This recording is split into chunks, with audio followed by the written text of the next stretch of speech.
मनोज जरांगे शेतकऱ्यांचं पोरग आहे हो. जाणीवपूर्वक जरांगेंना टार्गेट करण्यापेक्षा, त्यांची जीभ छाटण्यापेक्षा, त्यांच्या मागण्या काय आहेत, ते कुणासाठी भांडतायत? जरांगेंनी स्वतःच्या पोरांना आरक्षण मिळावं म्हणून लढा सुरू केलाय का? भाजपवाल्यांना इतका का राग येतोय जरांगेंचा? खेडेगावातला माणूस आहे, गाव खेड्यामध्ये लहानाचा मोठा झालेला माणूस आहे. मराठवाड्यातली ती भाषा आहे आणि ज्या भाषेमध्ये त्यांच्या भागातल्या लोकांना कळतं त्या भाषेत जरांगे बोलतात. आता तुमचे आईबाप शहरांमध्ये राहतात, तुंपातली भाषा बोलतात, सरकारमध्ये तुम्ही आहात म्हणून तुमच्या विरोधात बोललं जातं.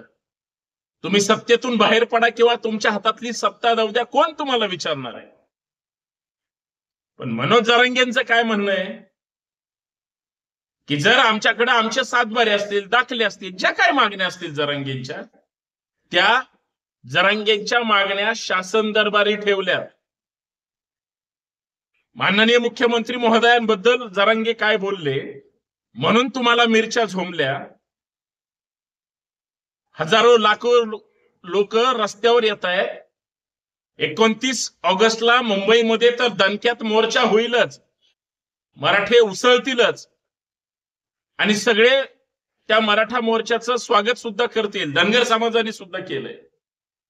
मुद्दा हा आहे की तुमच्या घरातलं काही द्यायचं नाही ना. मुख्यमंत्री महोदयांबद्दल बोलले म्हणून त्यांचे 2-3 पोपट बाहेर येऊन पोपटपंची करायला लागले, कारण फडणवीस त्यांचं दैवत आहे. त्यांच्यामुळे हे आमदार किंवा इतर पदावर बसले म्हणून, सत्तेत बसले म्हणून. हरकत नाही, तुमची निष्ठा तुमच्या नेत्यांवर असलीच पाहिजे. पण राणे असतील किंवा तो फुके असेल, ज्यावेळेस जरांगेंची जीभ छाटण्याची भाषा करतात त्यावेळेस ते स्वतःचा पुरुषार्थ इतका स्वाभिमानी आहे का याचं आत्मपरीक्षण करणार आहेत का? जरांगेंची जीभ छाटण्याचा प्रयत्न जर भाजपवाले करणार असतील तर त्याच मराठ्यांच्या जीवावर फडणवीस मुख्यमंत्री झालेत, जे आज फडणवीसांच्या आसपास आहेत, हे विसरू नका. कोणी केलंय तुम्हाला मतदान? असं आहे का मनोज जरांगेंचं जे ऐकतात ते महाराष्ट्रातले वेगळे माणसं आहेत आणि भाजपचं किंवा भाजपच्या लोकांचं जे ऐकतात ते मराठे वेगळे आहेत? त्यांना आरक्षण नाही मिळालं तरी चालणार आहे, त्यांना प्रतिनिधित्व नाही मिळालं तरी चालणार आहे, उपाशी मरतील, पण फडणवीसांचे किंवा त्यांच्या त्या चेल्याचा पाट्यांच्या अंधभक्तांचे ते भक्त म्हणूच राहतील.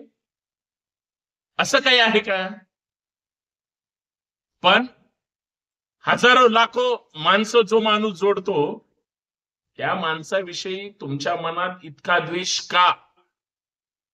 एवढी कार्यतत्परता कशी आली तुमच्यामध्ये? आणि सगळ्यात महत्वाचं, जरांगेंच्या मागणीकडे तुम्ही दुर्लक्ष का करता? आरक्षणाबद्दल सरकार का खोटं बोलतंय, का फसवतंय? आणि फडणवीस साहेबांसाठी जे जे आमदार किंवा प्रवक्ते महाराष्ट्रासमोर येऊन पोपटपंची करतायत त्यांना माझा थेट सवाल आहे, फडणवीसांनी मराठ्यांना फसवलं त्यावेळेस हे प्रवक्ते कुठल्या बिळात बसले होते? फडणवीस साहेबांनी धनगर समाजाला फसवलं त्यावेळेस हे प्रवक्ते किंवा प्रवक्त्या कुठल्या बिळात लपून बसल्या होत्या? आणि सगळ्यात महत्वाचं, लाखो लोक आरक्षणासाठी रस्त्यावर येतात, आले होते, त्यावेळेस तुम्ही घरात मुख गिळून का गप्प बसता? दम असेल, हिंमत असेल तर या मोर्चा समोर बोला, मग लोक ठरवतील तुमचं काय करायचं. याच प्रमुख मुद्द्यावर आणि जरांगेंवर प्रतिहल्ले करणाऱ्यांबद्दल आपण चर्चा करूयात. सर्वांना सप्रेम जय जिजाऊ, जय शिवराय, जय महाराष्ट्र. मी संतोष शिंदे या सामाजिक विचारपीठावर आपल्या सर्वांचं मनपूर्वक हार्दिक स्वागत करतो. विनंती एवढीच आहे, हा व्हिडिओ शेवटपर्यंत पहा, जास्तीत जास्त शेअर करा आणि सगळ्यात महत्वाचं, शेतकऱ्यांच्या पोरांना एकत्र करण्याचं काम शेतकऱ्याच्या पोरांनी केलंय म्हणून पोट भरलेल्या लोकांचा पोटसूळ उठलाय. आणि पोटसूळ इतका उठलाय की त्यांचं दुकान बंद पडतं की काय, इतकी मोठी भीती त्यांच्या मनामध्ये निर्माण झाली. म्हणून मनोज जरांगेंना टार्गेट करतायत, मनोज जरांगेंच्या प्रश्नावर दुर्लक्ष करतायत आणि मनोज जरांगेंवर प्रेम करणारे हजारो लाखो लोक आहेत ते यांच्या डोळ्यात खुपतायत, म्हणून आग ओकण्याचं काम करतायत. याच मुद्द्यावर काही शब्दांना स्पर्श करून आपण पुढे जाऊया.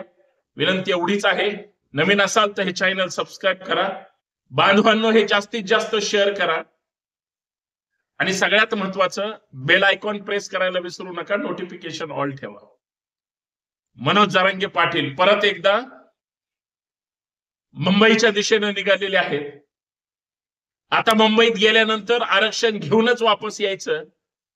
मराठ्यांना शपथ दिली. चावडी बैठकीच्या निमित्तानं बैठकाच 10-10, 20-20, 25-25 हजार लोकांच्या होत आहेत. आजपर्यंत महाराष्ट्रात नाही, देशात नाही अशा बैठका किंवा असं वादळ कधीच उठलेलं नव्हतं. ज्या माणसानं प्रामाणिकपणावर आणि संघर्षातून स्वतःचा जीव धोक्यात घालून हे आंदोलन उभं केलंय आणि ज्या संघटनांनी, ज्या नेत्यांनी आजपर्यंत या आंदोलनाला पहिल्यापासून लढा दिलाय, ते आंदोलन पुढे घेऊन जाण्याचं काम जो व्यक्ती करतोय त्याचं नाव आहे मनोज जरांगे पाटील. मराठ्यांच्या हितासाठी, पोराबाळांच्या रक्षणासाठी, त्यांच्या भवितव्यासाठी फक्त मराठ्यांना आरक्षण मिळावं आणि जे काही 50-60 लाख दाखले मिळालेले आहेत ते दाखले प्रमाण मानून आरक्षण मिळावं एवढी त्यांची साधी मागणी. सरकार द्यायचं की न द्यायचं सरकारचा प्रश्न आहे. सरकारसाठी वेगळी राज्यघटना, महाराष्ट्रासाठी वेगळी राज्यघटना आणि मराठ्यांसाठी वेगळी राज्यघटना, धनगरांसाठी वेगळी राज्यघटना, अशी काही वेगळी राज्यघटना या देशात निर्माण झालेली आहे का? नाही. एकही राज्यघटना आहे जी सगळ्यांना लागू आहे. मग सरकार त्या घटनेला तंतोतंत पालन करून लोकांच्या हिताचे निर्णय का घेत नाही? हाच फक्त प्रश्न जरांगे उठवतायत. देवेंद्र फडणवीस जर आतापर्यंत फक्त मोर्चा पुढे जाऊ द्यायचा नाही, मोर्चा फोडायचा, मग मोर्चा अंगावर येईल म्हणून वेळ काढूपणा करायचा, काहीतरी समिती स्थापन करायची, काहीतरी उपसमिती स्थापन करायची, काहीतरी मिटिंगा लावायच्या, काहीतरी लोकांना पाठवून आंदोलन उपोषण कसं सोडायचं, हेच आतापर्यंत धंदे केले आणि तो महाराष्ट्रातल्या मराठी माणसाच्या हितासाठीचा लढा जसं मराठी माणूस लढतोय तसं मराठ्यांचा लढा, मराठ्याचा नेता म्हणून, कार्यकर्ता म्हणून जर शेतकऱ्याचं पोरग लढत असेल तर तुम्ही जीभ छाटण्याची भाषा करता. 29 तारखेचा मुंबईचा मोर्चा तर दणक्यात होणारच असं जरांगे म्हणतात. किती लोक येतील, कोण कोण जातील हा फक्त विचार करण्याचा विषय. परंतु मी आताच काही मराठवाड्यातल्या आमच्या पदाधिकाऱ्यांसोबत, मित्रांसोबत किंवा इतर लोकांसोबत बोलत होतो. लोकप्रतिनिधींना सुद्धा चॅलेंज आहे, जर तुम्ही मोर्चात सहभागी नाही झालात किंवा पळपुटेपणा जर केला तर तुमची खैर नाही. किती गाड्या निघतील असं ज्यावेळेस चर्चा केली जाते त्यावेळेस ते सांगतात 2, 5, 100, 50, शेकडो बोलायचंच नाही, हजारो गाड्या निघतील. म्हणजे किती हजार लोक मुंबईत गणपती दर्शनाला जातील सांगता येत नाही, कारण सगळे डोक्यावर गणपती घेऊनच तिथंच गणपती घेऊन जाणार आहेत. समुद्र मोठा आहे. या पद्धतीचा लढा उभा केला गेलाय आणि तुम्ही त्याची टिंगल करता. टिंगल करण्याचा अधिकार कुणी दिला?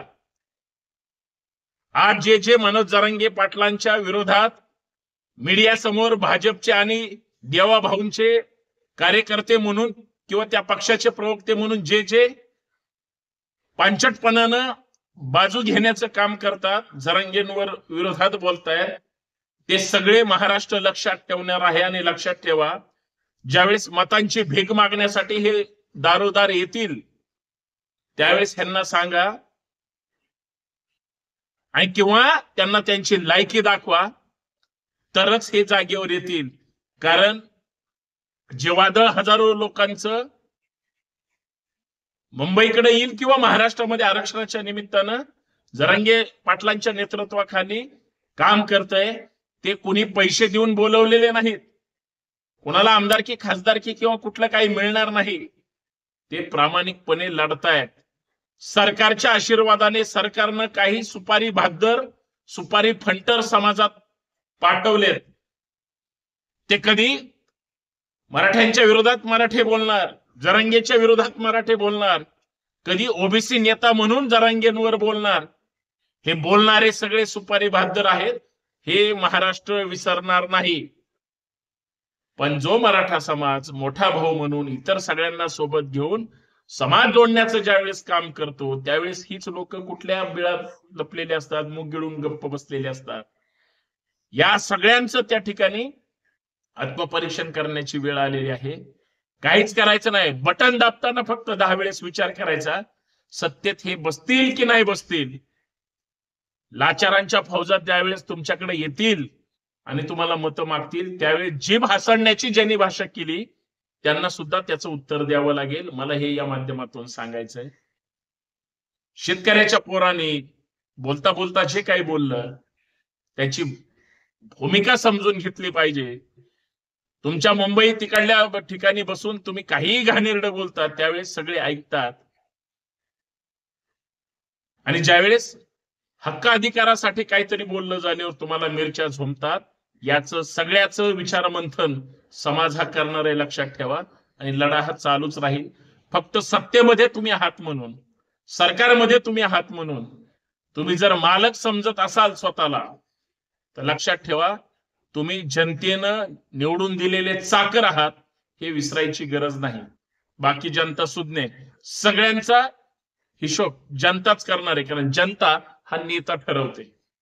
आज जो तुमचा नेता असेल कुठलाही, तो उद्या तो नेता असेलच असं नाही, उद्या दुसरा नेता तुमचा नेता होईल. कारण तुम्ही स्वार्थासाठी नेते बदलणारे, पक्ष बदलणारे आणि स्वार्थासाठी विचार बदलणारी ही शुद्ध शेतातली बांडगुळ आहात. हे वेगळं सांगायची गरज नाही, जे सध्याच्या राजकारणात वळवळ करताय. धन्यवाद. जय शिवराय.